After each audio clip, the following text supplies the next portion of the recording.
ধর্ষকের কোনো ধর্ম নাই, সে হিন্দু মুসলিম নাকি বৌদ্ধ খ্রিস্টান না আলেম জালেম, একটু ধর্ম দেখার সময় নাই। আল্লাহ পাক বলেছেন তার রাসূলের মাধ্যমে ধর্ষণ হলেই প্রকাশ্যে মৃত্যুদণ্ড দিয়ে দিবে, যেই হোক সে যেই হোক, সে যেই হোক নাকি, ওর কোনো ধর্ম নাই। সে একজন আলেম দাড়িওয়ালা মানুষই যদি হয় তাকেও এই কাজ করতে হবে। তো চোরের কোনো ধর্ম আছে? ডাকাতের কোনো ধর্ম আছে?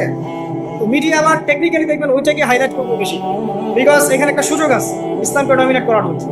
কিন্তু সেম ঘটনা কিন্তু অনেক বড় বড় সেকুলার প্রতিষ্ঠানে ঘটেছে, ওগুলো কিন্তু আমরা হাইলাইট করতে দেখি না। এটা আমরা বুঝি ইন্টেনশনটা কি। তবে এখানে একটা বিষয় ক্লিয়ার করতে হবে যে পাপ পাপী যেই করুক তাকে শাস্তির আওতায় আনতে হবে। আল্লাহ পাক তৌফিক এনায়েত বুঝার। এখন এমন একটা সময় চলছে বাচ্চারাও এগুলো থেকে নিরাপদ না। 5 বছরের মেয়ে, 7 বছরের মেয়ে, কয়দিন আগে দেখলাম যে 2 বছরের মেয়ে নাউজুবিল্লাহ, তার সাথেও নাকি এরকম ঘটনা ঘটেছে, এবং উত্তরবঙ্গেরই ঘটনা এগুলো। আর এগুলো শহরের চেয়ে এখন গ্রামে বেশি হচ্ছে। কারণ কি জানেন, গ্রামে তো আগে মানুষ এই উন্মুক্ত পোশাক আশাক দেখতো না খুব বেশি। এখন যখন পর্ন চলে আসছে হাতে, বাসায় সব এগুলো দেখছে, তখন গ্রামে দেখবেন ধর্ষণ বাড়ছে না? এটা নিয়ে আমি আলাদা লেকচার দিয়েছি যে কতগুলো ধর্ষণ হয়েছে এই পর্যন্ত। এই বছরই লাস্ট এই বছরই দেখবেন রিপোর্টেড 1337টা রেপের ঘটনা ঘটেছে এই বাংলাদেশে। অ্যালার্মিং বিষয়। আর আমেরিকাতে প্রতি 6 জনে একজন রেপ হয়, আর রেপের রাজধানী হচ্ছে সাউথ আফ্রিকা, ওখানে প্রতি 3 জনে একজন রেপ। তো এগুলো কিভাবে হচ্ছে? Only because of pornography. এটা যদি এখনো বন্ধ করতে না পারা যায়, আগামী ভবিষ্যৎ খুব খারাপ হবে। যেখানে সেখানে মানুষ জেনা করবে, যাকে তাকে রেপ করবে দেখে নিয়ে, বিকজ এটা ভিতর থেকে মানুষকে পশু বানিয়ে দিচ্ছে। আমরা জানি এর পিছনে একটা বড় ইন্ডাস্ট্রি কাজ করে, যারা সারা বিশ্বে প্রায় $98 বিলিয়ন ব্যবসা করে পর্ন দিয়ে। শুধু আমেরিকায় ব্যবসা করে $12 বিলিয়ন, সারা বিশ্বে $12 বিলিয়ন বোঝেন? $1 বিলিয়ন কত কোটি বোঝেন? $100 কোটি। বিশাল একটা ইন্ডাস্ট্রি আছে, এর পিছনে টাকা কাজ করে, টাকা, অনলি টাকা। আর এখানে যা দেখানো হয় সবই ফেক, এগুলো কোনোটাই সত্য না, এটা শুধু একটা অভিনয় আর কিছু। এটা দিয়ে পুরো স্পেশালি মুসলিম যুবকদের ভিতরে এমন একটা মানে পশুত্ব ঢুকে দেওয়া হয়েছে যে জেনা, ধর্ষণ, বিয়ে বাড়তেই আছে দিন দিন। এটা না কমানো গেলে এবং মানে আইনের সুশাসন নিশ্চিত করা না গেলে ধর্ষণ কমবে না, জেনা কমবে না, ইফটিজিংও কমবে না, মেয়েদের অধিকার আর আদায় করা সম্ভব হবে না। এটা আমার মত। বাকিটা আপনারা ভেবে দেখেন, আপনারা অনেক বিজ্ঞ মানুষ আছেন, ভেবে দেখেন কি করলে এগুলো কমবে। যদি না ভাবি আল্লাহ পাক কি করবেন জানেন? একটা হাদিস বলি। যায়নাব বিনতে জাহাশ রাদিয়াল্লাহু আনহা তিনি বলছেন, ইয়া রাসূলুল্লাহ সাল্লাল্লাহু আলাইহি ওয়াসাল্লাম, আনুহলিকু ওয়া ফিনা সাদিকুন, আমাদের মধ্যে সৎ লোক থাকা অবস্থাতেও কি আমরা ধ্বংস হয়ে যাব? আমাদের মধ্যে সৎ যে অনেক ব্যক্তি আছে তারা থাকলেও কি আমরা ধ্বংস হয়ে যাব? নবীজি বলছেন, নাম, হ্যাঁ, তোমরা ধ্বংস হবে। ইযা কাসরাতুল খাবাস, যখন নোংরামি, অশ্লীলতা, বেহায়াপনা বাড়তে থাকবে, আলেম জালেম সব ধ্বংস। আমরা আমাদের স্বার্থেই কথাগুলো বলবো, কারণ আমরা যদি এগুলোকে প্রতিহত করতে না পারি তাহলে আমাদের বাড়িতেও এই ফেতনা ঢুকে আসবে না? আসবে। দেখে নিয়েন, আল্লাহ পাক বোঝার তৌফিক এনায়েত করুন, আমিন। তো কওমে লূতকে আল্লাহ পাক কি করেছেন? সুন্দর বালকের রূপে এই জিবরাইল আর মিকাইল আলাইহিস সালামকে পাঠিয়েছেন। এখন লূতের লোকেরা বলছে যে তোমার ঘরে যে মেহমান 2 জন এসেছে ওদেরকে আমাদেরকে দাও। বুঝতে পারেন নাই? তোমাদের ঘরে যে 2 জন, তোমার ঘরে যে 2 জন মেহমান এসেছে, ওই 2 জন মেহমানকে নিতে এসেছে। লূত আলাইহিস সালাম বলছেন যে আমার হাউলাই বানাতিন কুনতুম ফাইলিন, তোমার যদি বিয়ে করার ইচ্ছা থাকে, আমার মেয়েরা আছে, তাদেরকে বিয়ে করা প্রয়োজনে। একজন নবী তার মেয়েকে বিয়ে দিতে যাচ্ছেন, তাও তোমরা এই পথে যেও না। তখন এই কওমে লূতের লোকরা বলছে, তুমি খুব ভালো করে জানো হে লূত আমরা কি জন্য এসেছি। তখন তিনি বলছেন, আলাইসা মিনকুম রাজুলুন রাশীদ, তোমাদের মধ্যে কি একজনও ভালো মানুষ নাই? এরপরে আল্লাহর আযাব আসবে। লূত আলাইহিস সালাম এবং তার স্ত্রী চলে যাচ্ছেন। তার স্ত্রী কিন্তু আবার ঈমানদার ছিলেন না, সে পিছনে ফিরে বারবার দেখছে। নূহ আলাইহিস সালামের স্ত্রী যেমন ঈমানদার ছিলেন না, লূত আলাইহিস সালামের স্ত্রীও তেমনি ঈমানদার ছিলেন। নবীর স্ত্রী হওয়া সত্ত্বেও তারা কিন্তু জাহান্নামে যাবে। তো এই লূতকে ধ্বংস করলেন আল্লাহ পাক, কওমে লূতকে এভাবে ফেরেশতার পাখা দিয়ে ওই পুরো জায়গাটাকে উঠিয়ে নিয়ে মাটিতে আবার ধসিয়ে দেওয়া। এই জায়গাটা এখন নিদর্শন হয়ে আছে। জর্ডানের পাশে দেখবেন যে ডেড সি, একটা মৃত সাগর আছে না, ওইটা ছিল সেই জায়গা। এখানে সাদুম গোত্র থাকতো, সাদুম, এই কওমের নাম ছিল সাদুম। এরা সমকামী ছিল। এখন আপনার জন্য আমার নসিহত হচ্ছে, নবী সাল্লাল্লাহু আলাইহি ওয়াসাল্লাম বলেছেন, আমি শেষ জামানায় আমার উম্মতের উপর কিছু বিষয় ভয় করি। যে এগুলো আমার উম্মতের মধ্যে ঢুকে যাবে, আমি আশঙ্কা করে ঢুকে যাবে। কি কি বিষয়? এক নাম্বার, যে আমি আশঙ্কা করি যে আমার উম্মতের মধ্যে মূর্তি পূজা ঢুকে যাবে, মুসলিম কিন্তু স্ট্যাচু ওয়ার্শিপ করবে। দুই, আমি আশঙ্কা করি আমার উম্মতের মধ্যে রিয়া ঢুকে যাবে। রিয়াটা কি? লোক দেখানো আমল। রিয়া কি? লোক দেখানো আমল। আমি আশঙ্কা করি যে আমার উম্মতের মধ্যে সমকামিতা ছড়িয়ে পড়ে নাই? এগুলো নবী সাল্লাল্লাহু আলাইহি ওয়াসাল্লাম আশঙ্কা ছিল। দেখেন সবগুলো এখন বাস্তব হয়ে গেছে। আল্লাহ রাব্বুল আলামিন এই সমকামিতার পাপ থেকে আমাদেরকে হেফাজত করুন। এভাবেই ইতিহাস রিপিট হয়েছে। আল্লাহ পাক এদেরকেও ধ্বংস করেছেন। এর আগে আল্লাহ পাক নূহ আলাইহিস সালামের কওমকেও ধ্বংস করেছেন। কি কারণে? তারা লাত, এই যে ইয়াগুস, ইয়াউক, নাসর এরকম কিছু স্ট্যাচু ওয়ার্শিপ করে। এক পর্যায়ে আল্লাহ রাব্বুল আলামিন 950 বছর দাওয়াত দিয়েছেন নূহ আলাইহিস সালাম তার কওমকে। 950 বছর দাওয়াত দেওয়ার পরেও তার কওম যখন আল্লাহর আনুগত্য করলো না, আল্লাহ রাব্বুল আলামিন মহাপ্লাবন দিয়ে তাদেরকে ধ্বংস করে দিয়েছে। এভাবেই যুগে যুগে ইতিহাস রিপিট করেছে। আমাদের নবী মুহাম্মদ সাল্লাল্লাহু আলাইহি ওয়াসাল্লামের সময়ও এই হিস্ট্রিটাই ছিল। আবু জাহেল, আবু লাহাব, উতবা, শাইবা যারা ছিল, তারা মূলত সমাজটাকে দ্বিখণ্ডিত করে ফেলেছিল, খণ্ডে খণ্ডে ভাগ করে ফেলেছিল। ডিভাইড অ্যান্ড রুলের মতো সমাজে সুদ ছড়িয়ে দিয়েছিল, জেনা ছড়িয়ে দিয়েছিল, পরকীয়া ছড়িয়ে দিয়েছে এবং শিরক ছড়িয়ে দিয়েছে এবং গোত্রীয় হানাহানি চলছিল। এরকম একটা অবস্থায় নবী সাল্লাল্লাহু আলাইহি ওয়াসাল্লাম ওই সমাজের মধ্যে আসেন নবী হিসেবে।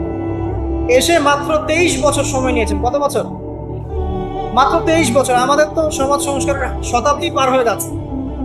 এক একটা রেভলিউশন দেখবেন শতাব্দী পার হয়ে যাচ্ছে, কিন্তু কোনো আলটিমেট রেজাল্ট নাই। নবী সাল্লাল্লাহু আলাইহি ওয়াসাল্লাম 23 বছর সময় নিয়েছেন, মাত্র 23 বছর। এই 23 বছরে কোরআন এবং হাদিস এই দুটোকে হাতে নিয়ে নবী সাল্লাল্লাহু আলাইহি ওয়াসাল্লাম সমাজের প্রত্যেকটা জাহিলিয়াত উপর থেকে সরিয়ে দেন নাই, শেকড় থেকে উপরে ফেলেছেন।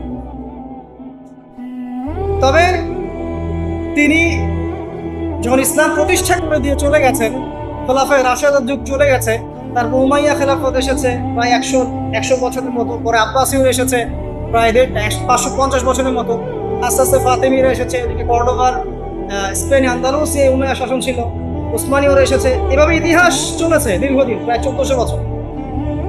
শেষ পর্যায়ে গিয়ে নবী সাল্লাল্লাহু আলাইহি ওয়াসাল্লাম কিছু ভবিষ্যৎবাণী করে গেছে, যখন শেষ জামানাগুলো আসবে তখন দেখবে তোমরা সমাজে সুদটা ছড়িয়ে পড়বে বেশি, জেনা ছড়িয়ে পড়বে, পর্ন ছড়িয়ে পড়বে।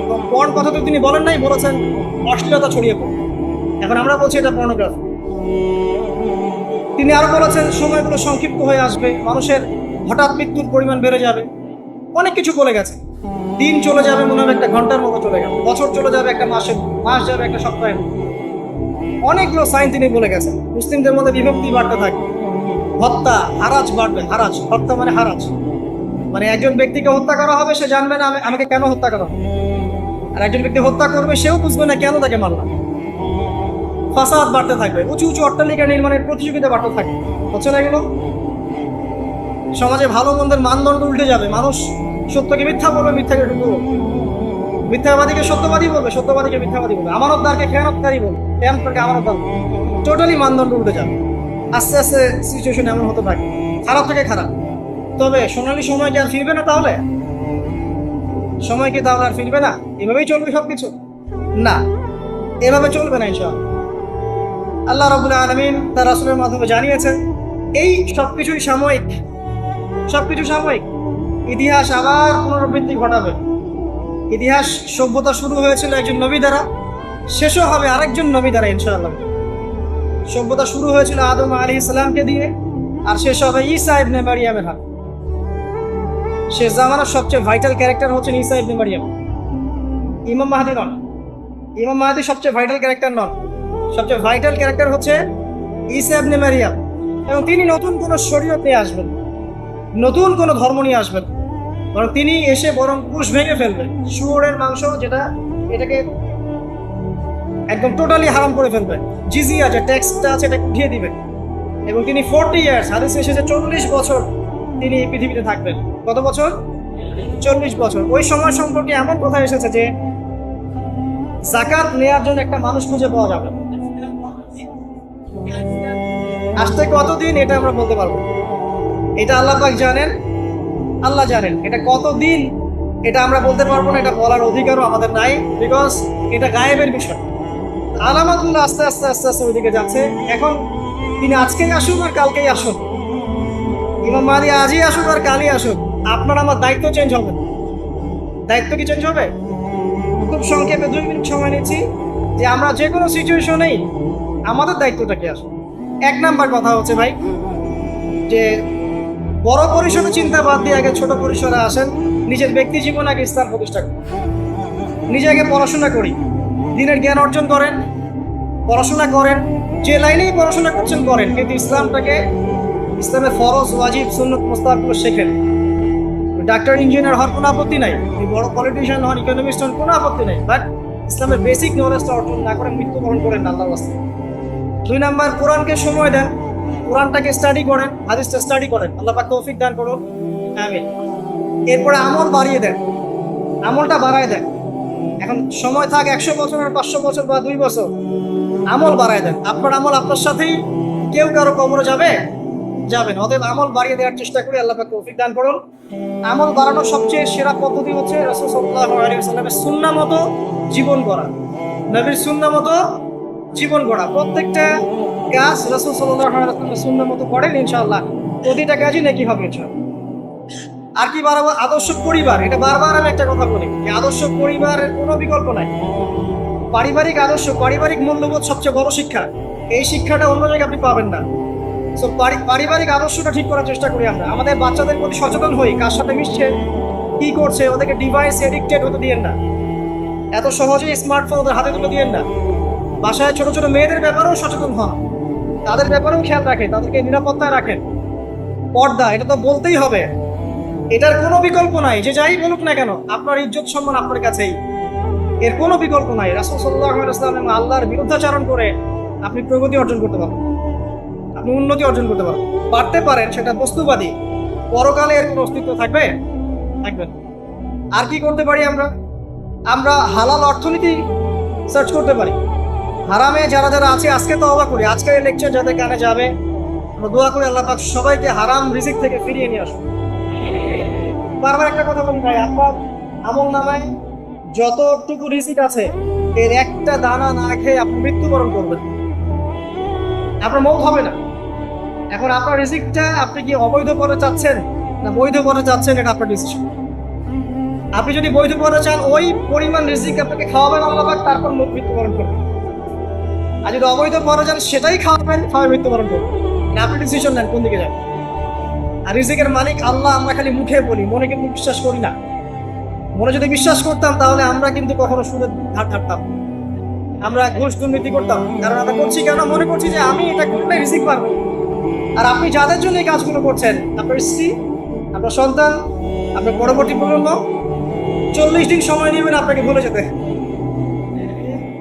40 দিন সময় নেবেন আপনাকে ভুলে যেতে। দেখে নিন, কবর খুব একাকিত্বের জীবন। আসলে মৌতের যে যন্ত্রণার কথা আমরা বলি না, এটা সবচেয়ে বড় বিষয়টা কি জানেন? শারীরিক কষ্ট তো আছেই, এই যে দুনিয়ার সবার থেকে বিচ্ছেদ, এটাই হচ্ছে যন্ত্রণা। সবার থেকে বিচ্ছেদ না, সবার থেকে বিচ্ছেদ হয়ে চলে যেতে হয়, এটা সবচেয়ে বড় যন্ত্রণা। মানুষ একা থাকতে চায় না। তো জেলখানায় যে মানুষকে বন্দি করে রাখে না, এই একাকিত্বের কষ্টে মানুষ ভোগে। একা একা, আমি একা, কেউ নেই আমার সাথে, এটাই। এর উপর যদি আবার টর্চার করা হয়, রিমান্ড দেওয়া হয়, তাহলে কি অবস্থা হবে করে? এই হলো কবর, এই হলো কবর। একটা ঘটনা বলে শেষ করে দেই যে একজন ব্যক্তি মারা গেছেন, আর মুসা আলাইহিস সালামের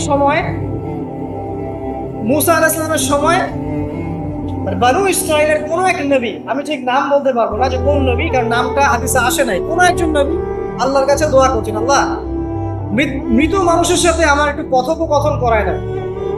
আমি জাস্ট একটু কথাবার্তা বলতে চাই যে মৃত মানুষটা কেমন আছে বা তাদের অবস্থাটা কি, আমি জানতে চাই। তো আল্লাহ পাক সেই ব্যবস্থা করে দিলেন। তিনি একটা কবরের কাছে গিয়ে দাঁড়ালেন, একজন মৃত মানুষ উঠে আসে। এটা সায়েন্স বিশ্বাস নাও করতে পারে, আমাদের কোনো মাথা ব্যথা, ঠিক আছে?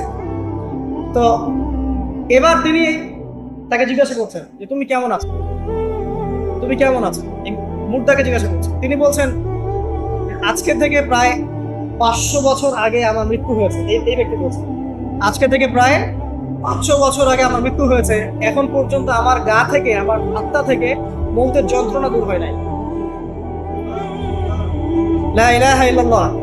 তো এই হচ্ছে অবস্থা। আমরা ব্যক্তিগত চিন্তাটা আগে করি, নিজের ফিকির, নিজের কবরের ফিকির, নিজের এলেম, নিজের আমল, নিজের পরিবার, নিজের রিজিক, যাদের জন্য হারামে যাচ্ছেন, কেউ সাথে যাবে, কেউ সাথে যাবে না, আপনার গার্লফ্রেন্ড না আপনার বউ বাচ্চা কিছু। এগুলো তো শুধু মায়ার বাঁধন, মায়ার বাঁধন না, মায়ার বাঁধন। যদি এগুলো নেয়ামত হয় আলহামদুলিল্লাহ, যদি এগুলো দুনিয়াতে আপনার ফিতনা সৃষ্টি করে, আপনি আসহাবুল কাহাফ হয়ে যান। কথা বুঝতে পারছেন না? এরপরে যদি সামর্থ্য হয়, আল্লাহ পাক আপনাকে জ্ঞান দেন, আপনাকে পলিটিক্যাল পদ দেন, ইকোনমিক সেকশনে জ্ঞান দেন, ইত্যাদি ইত্যাদি, আপনাকে আল্লাহ যে সেকশনে রাখবেন সেখান থেকে দিনের খেদমত করবেন, পারবেন না ইনশাআল্লাহ?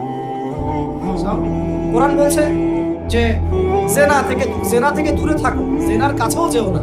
আর ওদের সভ্যতা এমন সভ্যতা যেখানে বাবাও মেয়ের সাথে জেনা করে। বিশ্বাস করছেন না কথা? বাবার হাতে ওরা মেয়েরা ইফটিজিং এর শিকার হয়, সেক্সুয়াল হ্যারাসমেন্টের শিকার হয়, এবং ভাই বোনের সাথে জেনা করে। কতগুলো প্রমাণ নেবেন? আমি একটা বইয়ের নাম বলে লস্ট মডেস্ট, একটা বই আছে, মুক্ত বাতাসের খোঁজে, পড়েন সব দেখতে পাবেন। ঠিক আছে, প্রমাণ স্বরূপ এই সভ্যতা তো কোরআনের বিরুদ্ধাচরণ করবেই, কারণ কোরআন তো এখান থেকে আপনাকে দূরে সরাচ্ছে। ব্যভিচার, পরকীয়া কি ইসলামে জায়েজ? ওদের ওখানে একটা ফ্যাশন, ওরা কি বিরুদ্ধাচরণ করবে না? ওদের যতগুলো নোংরামি, অশ্লীলতা, ফাহেসা কাজ, আল্লাহ দ্রোহিতা, এই প্রত্যেকটা বিষয়ের বিরুদ্ধে কোরআন কথা বলছে বলেই কোরআনের বিপক্ষে ওদের এত জ্বালা। কিন্তু এই জ্বালা বেশি দিন স্থায়ী হবে না ইনশাআল্লাহ। কারণ আমরা জানি অচিরেই এমন প্রজন্ম আল্লাহ পাক পাঠাবেন ইনশাআল্লাহ, যে প্রজন্মের প্রত্যেক সন্তান আল কোরআন পড়তে জানবে ইনশাআল্লাহ, কোরআনের অর্থ বুঝবে ইনশাআল্লাহ, কোরআনের আদেশ মানবে, নিষেধ বর্জন করবে ইনশাআল্লাহ, কোরআনের দাওয়াত মানুষের কাছে পৌঁছাবে এবং আল্লাহর এই পুরো জমিনে কোরআনের বিধান প্রতিষ্ঠা করবে ইনশাআল্লাহ। এমন প্রজন্ম অচিরেই আসবে। আমি আপনাদেরকে বলে দিয়ে যাচ্ছি যে নবী ঈসা আলাইহিস সালামের হাতে 40 বছর এই পুরো বিশ্বে এই ন্যায় এবং ইনসাফের শাসন না হওয়া পর্যন্ত কিয়ামত আল্লাহ পাক দিবেন না। এটা হাদিসে লিখিত হয়ে গেছে।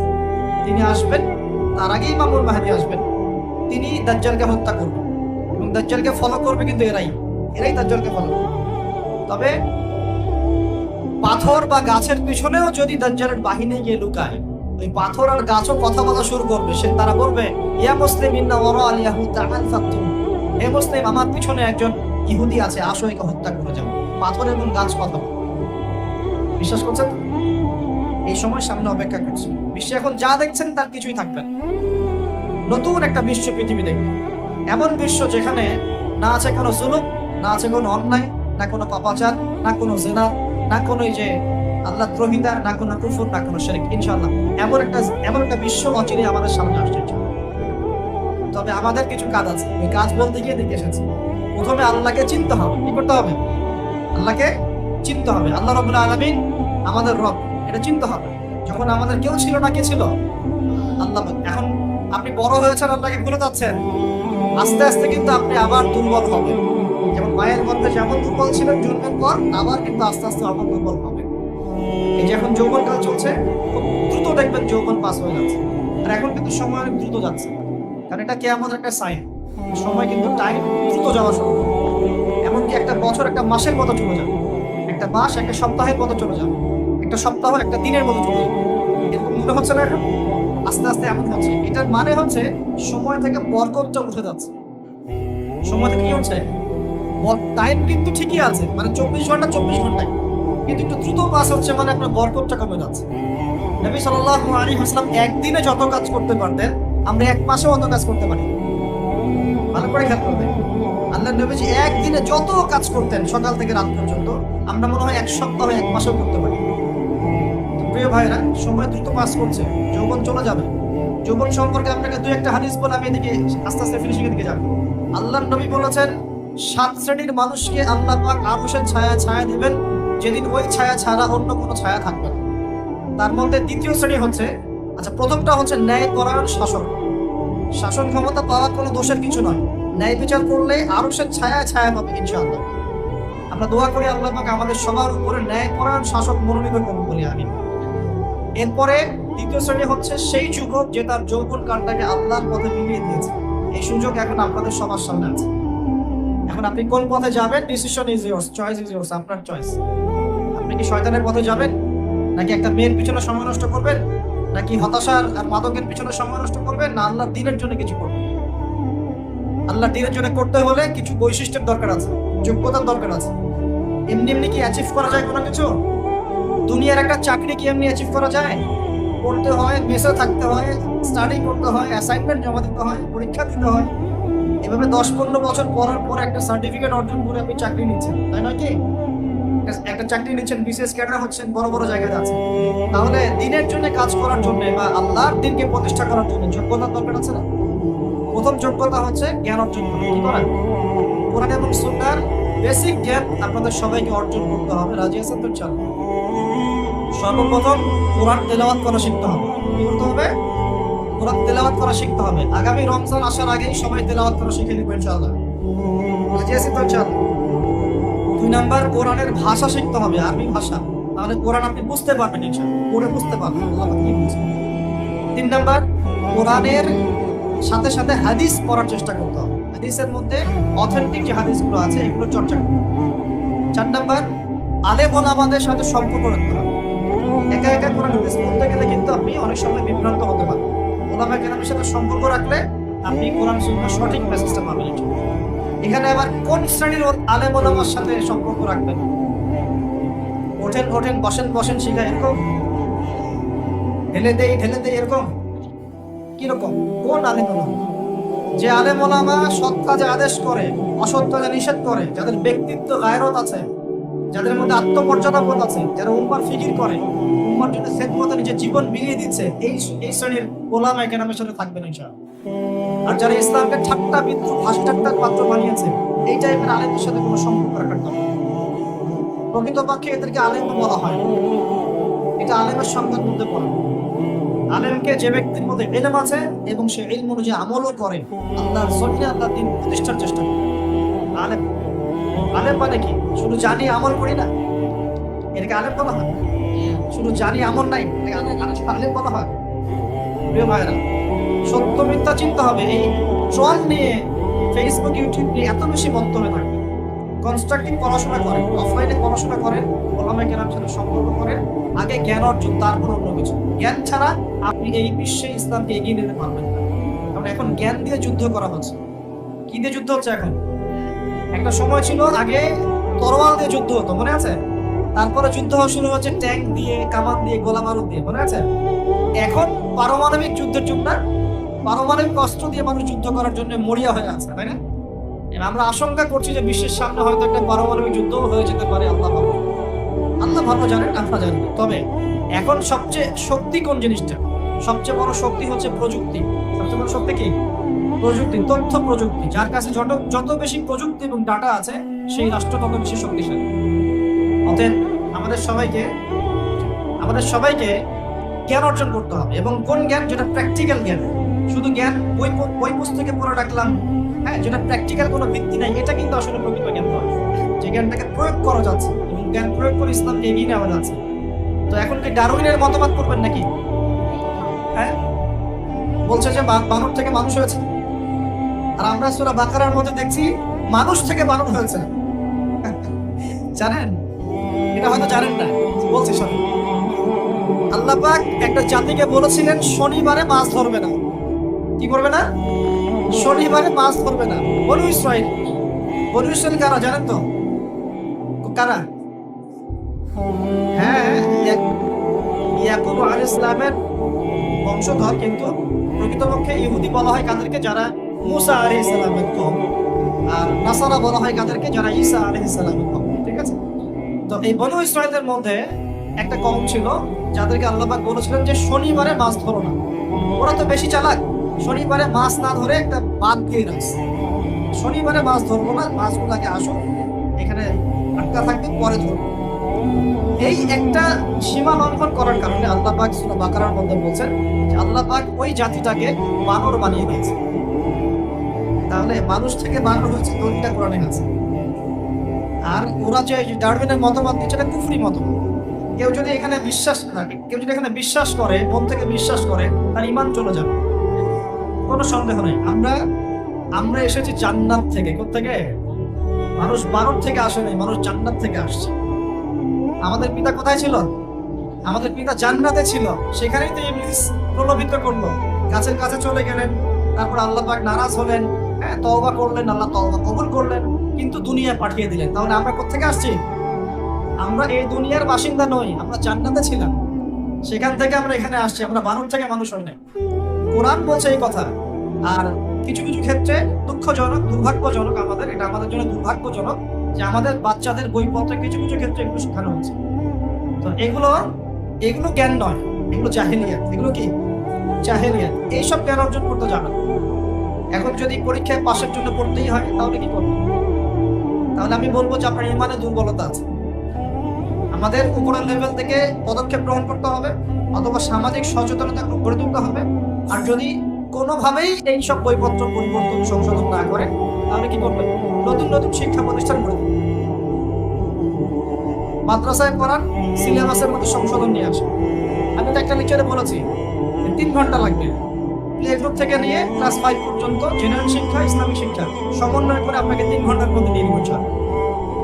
আমার ছেলে ক্লাস 5-এ যেতে যেতেই পাস করায় হাফেজ হবে। মিনিমাম সে 100টা হাদিস মুখস্থ করবে। আপনি ভাষা শিখবে ইনশাল্লাহ, পাশাপাশি বাংলা, ইংরেজি, অঙ্ক এগুলো সবই শিখবে। 3 ঘন্টা লাগবে। আলহামদুলিল্লাহ শুরু করেছি, আল্লাহ ভালো জানেন কতদূর করতে পারবো। ইচ্ছা আছে সারা বাংলাদেশের প্রত্যেকটা ডিস্ট্রিক্টে একটা করে এমন প্রতিষ্ঠান গড়ে তোলা যেখানে জেনারেল শিক্ষা, ইসলামী শিক্ষার একটা সর্বোচ্চ সমন্বয় থাকে। আল্লাহ পাক কবুল করুন বলি আমি। যাদের সামর্থ্য আছে এগিয়ে আসবে, যাদের অর্থ সম্পদ আছে, জায়গা জমি আছে, তারা এগিয়ে আসবে। আমি আপনাকে সর্বোচ্চ সিলেবাস দিয়ে সহযোগিতা করতে পারবো। আমি আপনাকে বইপত্র, ইংলিশ মিডিয়ামের বই, বাংলা মিডিয়ামের বই, আরবিক মিডিয়ামের বই, একটা ট্রাইলিঙ্গুয়াল কনস্ট্রাকটিভ সিলেবাস আমি আপনাকে করে দিতে পারবো। আপনি পড়াবেন টিচার, ভালো টিচার আপনি খুঁজে বের করবেন, আপনি তাদেরকে ভালো বেতন দিবেন, তাদের জন্য প্রতিষ্ঠান করবেন, থাকার জায়গা করবেন, এটা আপনাদের দায়িত্ব। কিন্তু বিশ্বাস করেন এটাই শিক্ষা, এটাই শিক্ষা। একমুখে যে শিক্ষা চলছে এখানে অনেক দৈন্যতা আছে। আমরা কোনো কোনো ক্ষেত্রে আমরা মসজিদের ইমাম হয়েও বিশ্বের খবর রাখছি না। একজন ইমাম বিশ্ব অর্থনীতি, রাজনীতি সবকিছুর খবর রাখবে, কেন রাখবেন? কোনো কোনো ক্ষেত্রে আমরা ডক্টর, ইঞ্জিনিয়ার হচ্ছি ঠিকই, কিন্তু ইসলামের ওযু করার নিয়ম জানি না। এগুলো শিক্ষা হলো না। আমাকে ইসলামী শিক্ষার ভিত্তি অর্জন করে তারপর অন্য জায়গায় যেতে হবে। একজন পলিটিশিয়ান যদি সৎ হন, কোরআন সুন্নাহর জ্ঞান থাকে, তার দ্বারা আপনি সমাজে খেদমত পাবেন। একজন ডক্টর যদি সৎ হয়, কোরআন সুন্নাহর জ্ঞান থাকে, দেখবেন তাকে দেখেই রোগী ভালো হয়ে গেছে। প্রেসক্রিপশন করে দিয়ে বলবে যে ভাই নামাজটা 5 ওয়াক্ত পড়েন, ওযু অবস্থা থাকেন, পরিষ্কার পরিচ্ছন্ন থাকেন, কোরআন তেলাওয়াত করেন। রোগীকে মহব্বতের সাথে ভালো করা যায়। আর আমরা এখন প্রফেশনাল হয়ে গেছি। আসো নাম টেস্ট করো, 10টা টেস্ট করো, রিপোর্ট নিয়ে আমার সামনে আসো। একটা রোগীর 1 মিনিট সময়, একটা রোগীকে দেখেন 1 মিনিট সময়। সুবহানাল্লাহ। আর এইসব ক্ষেত্রে আপনারা আবার ব্যবসার কথাবার্তা বলেন না, ওয়াজ মাহফিল নিয়েই কথা বলেন। ঠিক আছে? ওয়াজ মাহফিল, আলেম ওলামা এখানেই আসে আপনারা ব্যবসার কথা বলেন। তখন হাদিয়া তোফার কথা আসলে ব্যাস ধর্ম ব্যবসার কথা শুরু হয়ে গেছে। কিন্তু এখানে যে দুর্নীতি হচ্ছে, প্রচুর কারো টাকা পাচার হচ্ছে, ব্যাংক লুট করা হচ্ছে, ব্যাংকিং সিস্টেম কলাপস করছে, শেয়ার বাজার ধস হয়ে যাচ্ছে, ওই কোনো তো কথা বলার সুযোগ হয় না আপনাদের।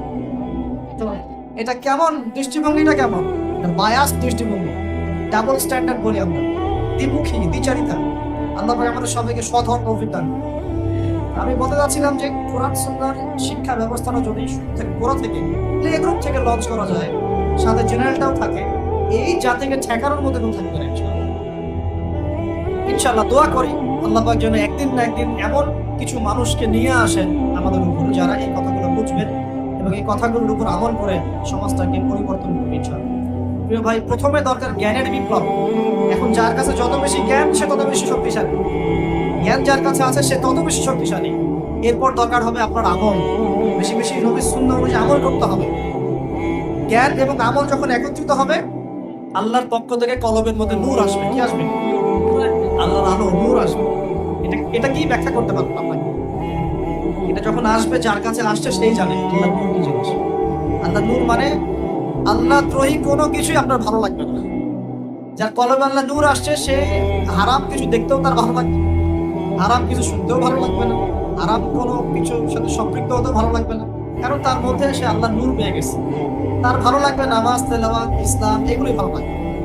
তো আল্লাহ পাক সূরা জুমার এটা বলেছেন, আল্লাহ পাক যার কল্যাণ চান তার হৃদয়টাকে ইসলামের জন্য উন্মুক্ত করে দেন, প্রশস্ত করে দেন। আমলের সাথে দরকার এই নূর আসলে তাজকিয়া, আত্মশুদ্ধি অর্জন হবে। তাজকিয়া, আত্মশুদ্ধি মানে যে যার মনটা সৎ, যে সবাইকে নিয়ে ভাবে, যে কারোর সাথে হিংসা, বিদ্বেষ, গীবত, তহমত থাকে না, যে সততার সাথে দিনকে এগিয়ে নেওয়ার চেষ্টা করুন। মানুষ জানে বা মাঝে মাঝে অনেক কথা বলতে পারে, ওগুলো শোনারও তার সময় নেই, সে তার গতিতে এগিয়ে যাবে, এগুলো শোনারও সময় নাই, এগুলোর দিকে তাকানোরও সময় নেই। আল্লাহ পাক এমন প্রজন্ম করে দিন বলি আমিন। আরো দরকার আছে প্রিয় ভাই, হালাল রিজিক। দিনের জন্য কিছু করতে চান, হালাল রিজিক খেতে হবে, হারাম খাওয়া যাবে না। রাজি আছেন ইনশাআল্লাহ? আরো দরকার হচ্ছে আদর্শ পরিবার, পারিবারিক আদর্শ সুন্দর হতে হবে। নিজের পরিবারে নামাজ প্রতিষ্ঠা করেন, তালিম প্রতিষ্ঠা করেন, পর্দা প্রতিষ্ঠা করেন, বাচ্চাদেরকে কোরআন শেখান, আপনার পরিবারের পরিবেশটাকে ইসলামিক ভাবে গড়ে তোলেন, ইনশাআল্লাহ আল্লাহ পাক কবুল করবেন।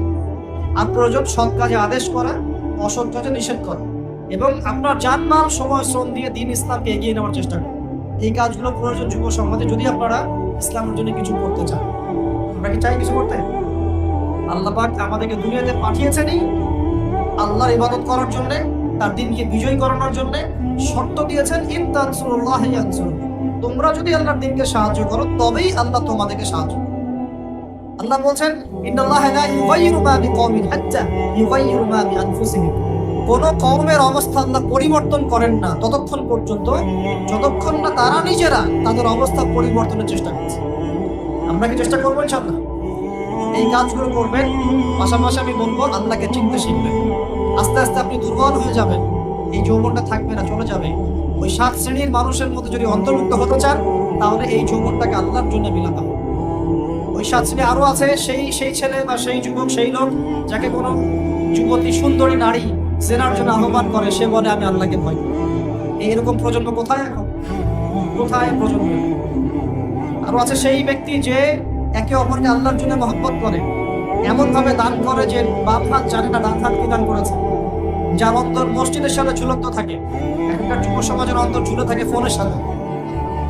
তো এই বিষয়গুলো অর্জন করতে পারলে আরশের ছায়া ছায়া পাবো ইনশাআল্লাহ। আস্তে আস্তে আমাদের সবাইকে বৃদ্ধ হতে হবে। অলরেডি শোনেন, ওই যে বললাম মায়ের গর্ভে বয়স লিখে দেওয়া হয়েছে, যদি লিখে দেওয়া থাকে 60 বছর, তাহলে আমাদের অলরেডি কিন্তু 30 বছর চলে গেছে। আপনি চান বা না চান, ইচ্ছা অনিচ্ছায় চলে কিন্তু গেছেই। যেটা চলে গেছে হাজার দড়ি দিয়ে টানলেও সেটা আর ফিরে আসবে না। অতএব বাকি যে সময়টা আছে, এই সময়টাকে কাজে লাগাতে হবে।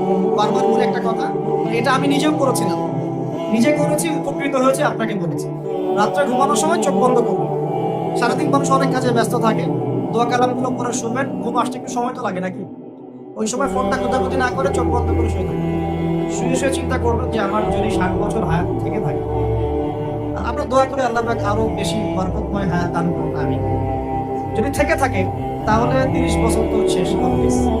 এই 30 বছরে আমি কি 30 দিন নামাজ পড়েছি? এই 30 বছরে কি আমি 30 পারা কোরআন একবার পড়ে দেখলাম? আমি কি নবীর জীবনী পড়লাম? হাদিস 30টা কি জানি? মাসলা মাসাইল কি জানি? 30 দিন কি জামাতে নামাজ পড়তে পেরেছি? আমি কিন্তু বেসিক কথা বলছি। আমি কিন্তু আপনাকে বলি নাই 30টা জিহাদ করেছেন কিনা, একদম বেসিক কথা। 30 দিন কি আমি নবী সাল্লাল্লাহু আলাইহি ওয়াসাল্লামের জীবনী, ইসলামের ইতিহাস, সিরাত, হাদিস আপনি দেখবেন পড়াশোনা করতে পারলাম কিনা, আমল কতটুকু করতে পারলাম, 30টা রোজা রাখছি কিনা, যাকাত ফরজ হয়ে গেছে সেই কবে দিয়েছি কিনা, দান সদকা কতটুকু করেছি, নিজের আত্মসমালোচনা করব। আর এই 30 বছরে আমি কি পাপ করেছি? দেখা যাবে আল্লাহ না করুক, দেখা যাবে মাদকের পাপ আছে, কমন মেয়ে সংক্রান্ত পাপ আছে, দেখা যাবে যে গোপন পাপ আছে, নামাজ না পড়ার পাপ আছে, কবরের সেজদা করে দিয়ে আসছেন কোনোদিন, আল্লাহ না করুক, এমন কিন্তু পাপ আছে না? বেদাতি আমল করেছেন অনেক, এগুলো পাপ থাকতে পারে, হারাম খেয়েছেন থাকতে পারে, সুদ খেয়েছেন থাকতে পারে। এগুলো লিস্ট আপ করতে হবে। করার পরে আপনাকে ডিটারমাইন হতে হবে যে না, ইনশাআল্লাহ পরের যে সময়টা বাকি আছে, ইনশাআল্লাহ এই সময়টাতে আমি আল্লাহর বিরুদ্ধাচরণ করবো। এবার তওবা করে ফিরে এসে ওযু করবেন, জায়নামাজ বিছিয়ে নামাজের একটা পরিবেশ করবেন। চলেন একটা কথা বলে দেই, আমরা মসজিদে যাই সবচেয়ে খারাপ কাপড়টা পরবো। বাসার মধ্যে সব জায়গা আছে টাইলস ফিটিং, মাশাআল্লাহ, নামাজের কোনো জায়গা নেই। অথচ একজন হিন্দু ভাইয়ের বাসায় গিয়ে দেখেন পূজা করার জন্য আলাদা জায়গা আছে, আছে না? মুসলিমদের বাসায় ঢুকলে নামাজের স্বতন্ত্র কোনো ঘর নাই, কোনো সিস্টেম নাই। নামাজের একটা ঘর থাকবে আলাদা, একটা জায়গা থাকবে আলাদা। এই জায়গাটা সুগন্ধি দিয়ে ভরে রাখবেন, এই জায়গাটাতে জায়নামাজ পরিষ্কার পরিচ্ছন্ন থাকবে, আতর খুশবু থাকবে, ভালো কাপড় থাকবে। একটা পরিবেশ দরকার আছে। একটা প্রতিটা কাজের কি আছে, একটা পরিবেশ আছে। এখানে আপনি নামাজ দাঁড়াবেন, চোখের পানি ছেড়ে দিয়ে আল্লাহর কাছে দোয়া করবেন, আল্লাহ বিগত জীবনে যে পাপগুলো আমি করেছি এর জন্য আমি তোমার কাছে তওবা করছি। শুধু বলবেন এতটুকু, আস্তাগফিরুল্লাহাল্লাযী লা ইলাহা ইল্লা হুয়াল হাইয়ুল কাইয়্যুম ওয়া আতুবু ইলাইহি, বলতে থাকবেন।